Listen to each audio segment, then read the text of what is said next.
এই জন্য ইসলামের তরিকা এটা, ইয়া আইয়ুহান নবী কুল লিআজওয়াজিক ওয়া বানাতিক ওয়া নিসাইল মুমিনিন ইদনিনা আলাইহিন্না মিন জালাবিবিহিন্না। নবী এই পর্দা করার বিষয়টা না, আগে আপনার স্ত্রীদেরকে বলুন, তারপর মেয়েদেরকে বলুন, তারপর যখন দেখবেন যে আপনার স্ত্রী আর মেয়েরা পর্দা করছে, ওয়া নিসাইল মুমিনিনা ইউদনিনা আলাইহিন্না মিন জালাবিবিহিন্না, এবারে আপনি तमाम পৃথিবীর মেয়েদেরকে বলুন, কালেমাওয়ালি সব মেয়েদেরকে। এখন তো ভাই সিস্টেম সব বদলে গেছে। হুজুরির মেয়ে হাই স্কুলে পড়ে, হুজুরির মেয়ে হাই স্কুলে পড়ে, সেটা হুজুর ফতোয়াতে বেড়াচ্ছে যে এই মেয়েদের মাদ্রাসা করে যারা মদ্দা লোকদের পড়াচ্ছে আগে যায়।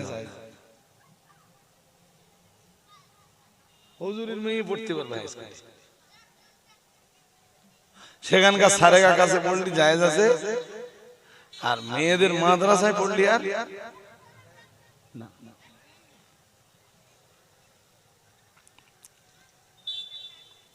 আমার কথা বুঝতেছেন নাকি? হ্যাঁ, এ তো চলতেছে, তবে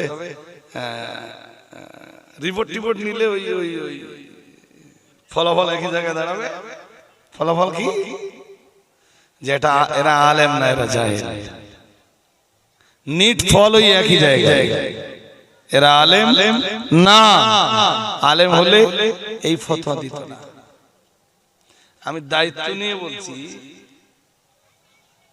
দাদা হুজুর কেবলার ওসিয়াতনামার কিছু অংশ আছে, আমার কথা মন দিয়ে না শুনলে আপনারা বুঝবেন না। এই কথাগুলো শুনে রাখলে আপনাকে যে কেউ সহজে বোকা বানাতে পারবে না।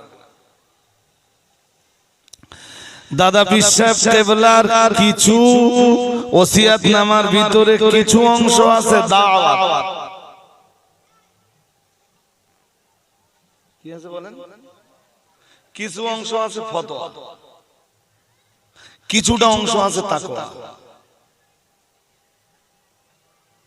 কেউ যদি ভাবে যে দাদা হুজুর কেবলার ওসিয়াতনামায় যা আছে সব ফতোয়া, ও ভুল বুঝলো। কিছু আছে, প্রথম কি বলেছি, দাওয়াত। কিছু আছে ফতোয়া। দাদা পীর সাহেব কেবলার ওসিয়াতনামার ভিতরে কিছু আছে তাকওয়া। কটা পর্যায় হলো? দাওয়াত, ফতোয়া এবং কি তাকওয়া। দাদা পীর সাহেব কেবলার ওসিয়াতনামার কোন জায়গায় বলা নেই মুহররম পুরুষ ব্যতীত মেয়েরা অন্য কোন পুরুষের কাছে পড়তে পারবেন না, এটা কোন জায়গায় বলা আছে? কি মুহররম পুরুষদেরকে দিয়ে পড়াবে, দ্যাট ইজ দাওয়াত, দ্যাট ইজ। হ্যাঁ, নিষেধটা পড়ে নেই। নিষেধ থাকলে দাদা পীর কেবলা নিষেধাজ্ঞা আরোপ করলে এক কথাই বলে দিতে পারতেন, গায়ের মুহররম পুরুষ দিয়ে ঘরের মেয়েদেরকে পড়াবেন না।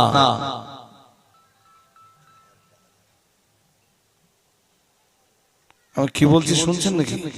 হ্যাঁ, ওটা ছিল দাওয়াতের একটা অংশ। হ্যাঁ, ভালো জিনিস। আপনি বা আমি যদি আমাদের ঘরের মেয়েদেরকে মুহররম পুরুষ দিয়ে পড়াতে পারি, এটা ভালো হলো না খারাপ হলো? এটা ভালো হলো না খারাপ হলো? ভালো তো। ওটা কি দাওয়াত। যদি বলতেন গায়ের মুহররম পুরুষ দিয়ে পড়াইবেন না, ওটা ফতোয়া। এখন যদি মৌলবি এইটাই না বোঝে যে কোনটা দাওয়াত, কোনটা ফতোয়া, কোনটা তাকওয়া, মৌলবি যদি এইটা না বোঝে, দাদা হুজুর কেবলা নিজে চিনি খেতেন না। কি খেতেন? বেকারি বিস্কুট খেতেন না। কোন মুফতিতে ফতোয়া দিতে পারবে নাকি যে চিনি হারাম? কথা বলেন না, চিনি খাওয়া হারাম, কোন মুফতিতে ফতোয়া দেবে? তাহলে এটা দাদা হুজুর কেবলা ফতোয়া নয়, এটা তাকওয়া। এটা কি? উনি বেকারির বিস্কুট খেতেন না, মিষ্টির দোকানের কোনো মিষ্টি খেতে না, তো কোনো মৌলবী তো ফতোয়া দেবে নাকি যে মিষ্টির দোকানের মিষ্টি আরাম? হ্যাঁ না কিছু বলেন, হ্যাঁ ওগুলো কি? এই কারণেই বলছি যে ওসিয়াতনামার কিছু অংশ আছে দাওয়াত, কিছু অংশ আছে ফতোয়া, কিছু অংশ আছে এখন যদি মৌলভী সাহেব সবগুলো মনে করে যে সবগুলো দাদা হুজুরের ফতোয়া,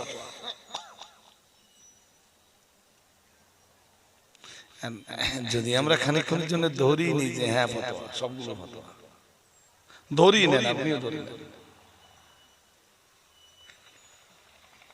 একজন আলেমের দায়িত্ব কি জানেন? সিলসিলা আলেমের দায়িত্ব কি জানেন? ইমাম আবু হানিফা রাহমাতুল্লাহ আলাইহি বলেছেন, লা ইয়াহিল্লু লিরাজুলিন আন ইফতিয়া বিকাউলিনা হাত্তা ইয়ালামা মিন আইনা কুল্লা। একটা দুরন্ত ফতোয়া ইমাম আবু হানিফা। ইমাম আবু হানিফা বলেছেন কোন মুফতির জন্য এটা জায়েজ নেই। আন ইফতিয়া বিকাউলিনা, আমার কোন কথা দিয়ে ফতোয়া দেওয়া, হাত্তা ইয়ালামা মিন আইনা কুল্লা, যতক্ষণ সে এইটা না জানবে যেই ফতোয়া আমি কোত্থেকে দিয়েছি। আমি বোঝাতে পারিনি আপনার কথা, কি বুঝতেছেন? এবং আবু হানিফা বলছেন আমার মাযহাবের কোন মসলার উপরে ফতোয়া দেওয়া বা আমার কোন কথা দিয়ে ফতোয়া দেওয়া একজন মুফতির জন্য ততক্ষণ জায়েজ নেই যতক্ষণ পর্যন্ত আমি ওই ফতোয়া কোথা থেকে দিয়েছি সেইটা যতক্ষণ সে উদ্ধার না করতে পারবে ততক্ষণ যেন সে ফতোয়া না দেয়। কি চ্যাম্পিয়ন একটা কথা বললেন ইমামে আজম আবু হানিফা রাহমাতুল্লাহ আলাইহি। আমি এই কথাটা দিয়ে আমি সিলসিলা আলেমদের বলেছিলাম, আমি বলেছিলাম দাদা হুজুর কেবলার ওসিয়াতনামার ফতোয়া আপনাকে দিতে গেলে দাদা পীর সাহেব কেবলা কোথা থেকে ওই ফতোয়া পেয়েছেন আপনাকে তার উদ্ধার করা লাগবে। আপনি তার সিলসিলার একজন খাদিম যখন, তাহলে আপনাকে উদ্ধার করতে হবে ওই ফতোয়া দাদা পীর সাহেব কেবলা কোথায় পেয়েছেন। দাদা হুজুর কেবলা যে ফতোয়া দিয়েছেন অবশ্যই ফতোয়ার কিতাবে তা আছে, কিন্তু আপনি সেই সিলসিলার একজন খাদিম সাজবেন, অথচ দাদা হুজুর কেবলার ফতোয়া কোথা থেকে তিনি দিয়েছেন আপনি জানবেন না, এটা হতে পারে না। আপনি যেমন এত বড় খাদেম সাজতেছেন, তাহলে আপনি বলুন যে দাদা পীর সাহেব কেবলার এই ফতোয়াটা কোথায় আছে বলতে।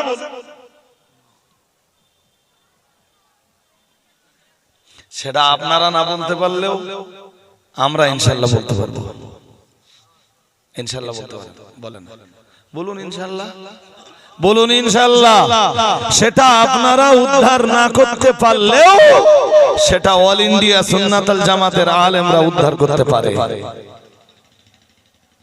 যাক, এসব বিষয় নিয়ে আমি কথা বলতে চাইনি, মুখ দিয়ে বেরিয়েছে।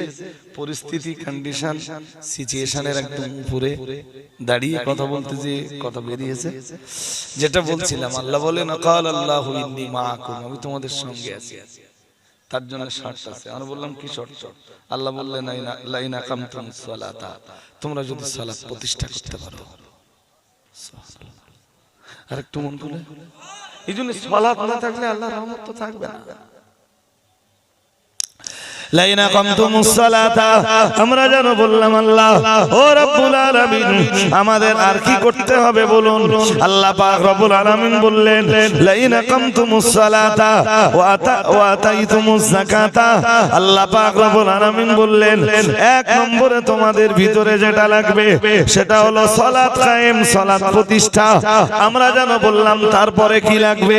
মহান আল্লাহ বললেন ওয়া আতাইতুমুজ যাকাতা, যাদের মাল আছে যাকাত দেওয়া লাগবে।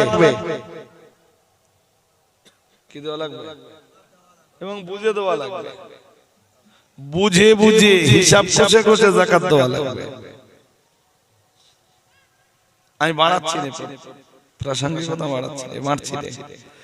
লাইন আকামতুমুস সালাতা ওয়া আতাইতুমুজ যাকাতা, আমরা যেন বললাম আল্লাহ এরপরে কি করা লাগবে?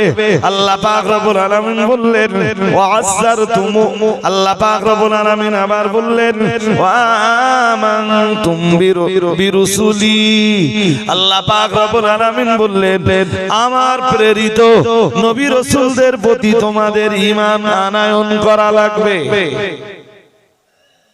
সুবহানাল্লাহ বলছেন, আমি তো শুনতেই পাচ্ছি না, আর একটু আওয়াজ দিয়ে বলেন। বলুন আল্লাহ আমাদের সঙ্গে থাকবেন, কি কি লাগবে? একে সালাত, দুইয়ে যাকাত, তিনে আল ঈমানু বিল আম্বিয়া, নবীদের প্রতি ঈমান আনা লাগবে। কি লাগবে? কি লাগবে বলবেন তো? নবীদের প্রতি ঈমান আনা লাগবে। আমরা যেন বললাম আল্লাহ আর কি করা লাগবে? আল্লাহ পাক রব্বুল আলামিন 4 নম্বরে বললেন ওয়া আসারতুমু, আল্লাহ পাক রব্বুল আলামিন বললেন, মহান আল্লাহ ঘোষণা দিলেন আমার নবী রাসূলদের কাজে সাহায্য করা লাগবে।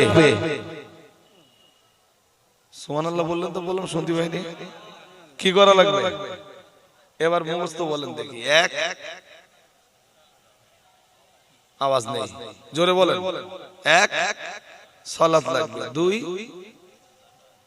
3, বলে গেছে আল ঈমানু বিল আম্বিয়া, নবী রাসূলদের প্রতি ঈমান লাগবে। 4, ওয়া আসারতুমুহুম, নবী রাসূলদের কাজে সহযোগিতা করা লাগবে, সাহায্য করা লাগবে। ঠিক এই আয়াতের সূরা মায়েদার 12 নম্বর আয়াতের এই অংশটার তাফসীরে দুনিয়া বরেণ্য মুফাসসিররা বলেছেন আজকে পৃথিবীতে নবী রাসূলরা নেই, তাই নবী রাসূলদের কাজ যারা করবেন তাদেরকে সাহায্য করা লাগবে। আমি বোঝাতে পারছি না, পাচ্ছি? আজকে নবী রাসূল আছে? আছে? নেই তো। মুহাম্মদ সাল্লাল্লাহু আলাইহি ওয়াসাল্লাম 1450 বছর আগে, কম বেশি 1450 বছর আগে তিনি বিদায় নিয়ে কবরের মাটিতে চলে গেছেন। যদিও তিনি হায়াতুন নবী, যদিও কিয়ামত পর্যন্ত তার রিসালাত, তার নবুয়তের ধারা চলতেই থাকবে। সুবহানাল্লাহ। আর একটু মন খুলে বলুন। কিন্তু নবিয়ানাই দায়িত্ব যারাই পালন করবেন, জনগণের কাজ হলো, ঈমানদারদের কাজ হলো নবিয়ানা যে কাজ যারা করছে তাদেরকে সহযোগিতা করা।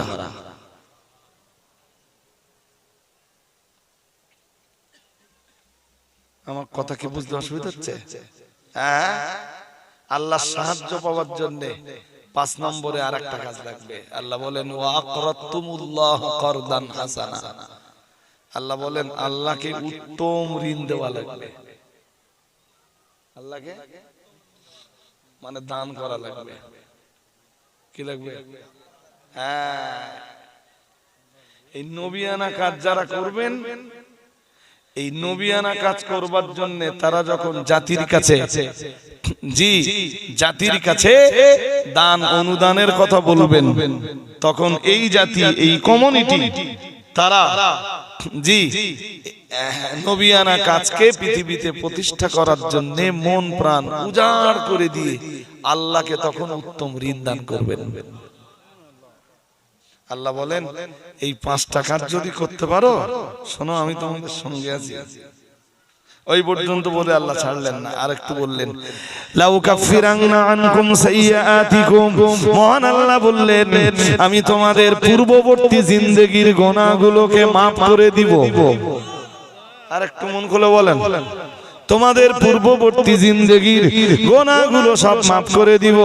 শুধু গুনাহ maaf করে দিব তাই না, মহান আল্লাহ জানিয়েছেন ওয়ালা উদখিলান্নাকুম জান্নাতিন তাজরি মিন তাহতিহাল আনহার, মহান আল্লাহ বললেন আর অবশ্যই আমি আল্লাহ তোমাদের সবাইকে এমন জান্নাতের ভিতরে প্রবেশ করাবো যার তলদেশ দিয়ে নদী সমূহ প্রবাহিত। তোমাদের জিন্দেগির গুনাহ ক্ষমা করে দিব তাই না, শুধু তোমাদের সঙ্গে থাকবো তাই না, তোমাদের জিন্দেগির গুনাহগুলো ক্ষমা করে দিয়ে আমি আল্লাহ পাক রব্বুল আলামিন আমার দয়ার জান্নাতের ভিতরে তোমাদেরকে প্রবেশ করিয়ে দিব। কাজ কটা ভুলে গেছে, এর ভিতরে ভুলে গেলে তো আর বাড়ি পর্যন্ত যাবে না। কাজ কটা বলবেন তো? 5টা কাজ। একজন বলে ফেলেন দেখি, কেমন মনে আছে বলেন দেখি একজন।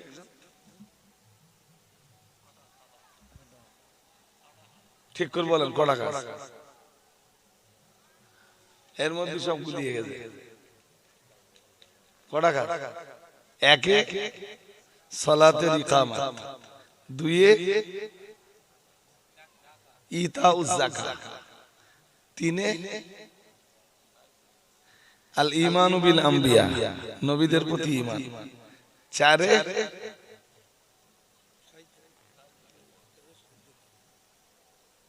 বলেন বলেন কাদের সাহায্য করা? নবীদের। অ্যাকচুয়াল এখন তো নবী নেই, তাই না? এখন নবী আছে, তাহলে কাদের সাহায্য করা? হাক্কানি আলেমদের। কাদের? হাক্কানি আলেমদের। 4 5 কারদে হাসানা। কারদে কিভাবে সাহায্য করবা তার এক পদ্ধতি হলো আল্লাহকে উত্তম ঋণ দাও। উত্তম ঋণ মানে দান সাদকা করো। কি করো? দান করো।